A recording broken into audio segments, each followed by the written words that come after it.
Hello বন্ধুরা, তো চলে আসলাম। আর এখন আমরা চলে যাচ্ছি 3 জন মিলে স্টেশনে।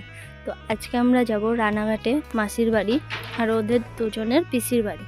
তো এখন আমরা চলে আসলাম স্টেশনে আর ট্রেন মামার অপেক্ষায়। তারপর চলে আসলাম ট্রেনে চেপে তারপর নিলাম আমরা পেয়ারা মাখানো খেয়ে দিয়ে তারপর আবার স্টেশনে নেমে চা খেয়ে চলে আসলাম, যেহেতু ডবল ট্রেন পাল্টাতে হচ্ছিলো। তারপর চলে আসলাম মাসির বাড়িতে খেয়ে দিয়ে তারপর আবার 4টার দিকে একটু বেরিয়ে পড়লাম। আর এরাও আমাদের নিয়ে যাচ্ছিলো ছাতিম তলার মাঠ, মানে ঘুরতে যাওয়ার জায়গায়। তো এখানে আমরা চলে আসলাম, এসে একটু চিড়িয়াখানার মতো হালকা ছিল তার জন্যে। তো এই জায়গাটা কয়টা ঘোড়ার সাথে দেখা হলো আর একদল ভেড়ার সাথে, আর আমার সাথে কয়টা আছে ভেড়া, দেখো আর আমিও আছি তার দলে।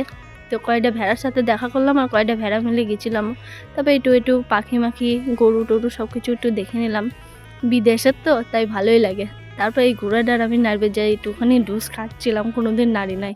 তবে চলে গেলাম হাইওয়ে রাস্তায়। আর এই রাস্তাটা দেখে মনে পড়তেছিল কোনে দেখেছি, তো মনে পড়লো শান্তিপুর গেছিলাম এই রাস্তা দিয়ে। তো তারপর সন্ধ্যেবেলা আবার একটু বেরাই পড়লাম সবাই মিলে মঠে যাওয়ার জন্যে। তো মঠে গেলাম সবাই মিলে, ভেতরের দিকে একটু যেয়ে ঠাকুর প্রণাম করে একটু বসে, যেহেতু সন্ধ্যা আরতি হয়ে গেছিলো তার আর আমরা লেট করে দিয়েছিলাম, তার জন্যই দেখতে পাই না, একটু কীর্তন শুনিয়ে বসে টসে চলে আসলাম। আর অনেক ছোটোবেলায় ছিলাম তখন প্রচণ্ড ভালো, মানে আরও সুন্দর ছিল জায়গাটা, এখন একটু কেমনই হয়ে গেছে। তো চলে গেলাম। তারপর আমরা এই দিকটাই, এই হোটেলগুলোয় আগে সব দেখতাম ভাড়া থাকতো, আর এদিক দিয়ে অনেক কিছু মানে পুতুল মূর্তি, তারপরে অনেক কিছুই ছিল, অনেক কিছু সাজানো, দেখতে বেশ ভালো লাগতো। এখন সেমন কিছুই নাই। তো তারপর দেখে টেখে আমরা চলে আসলাম এই সাইড দিয়ে বেড়াইয়ে।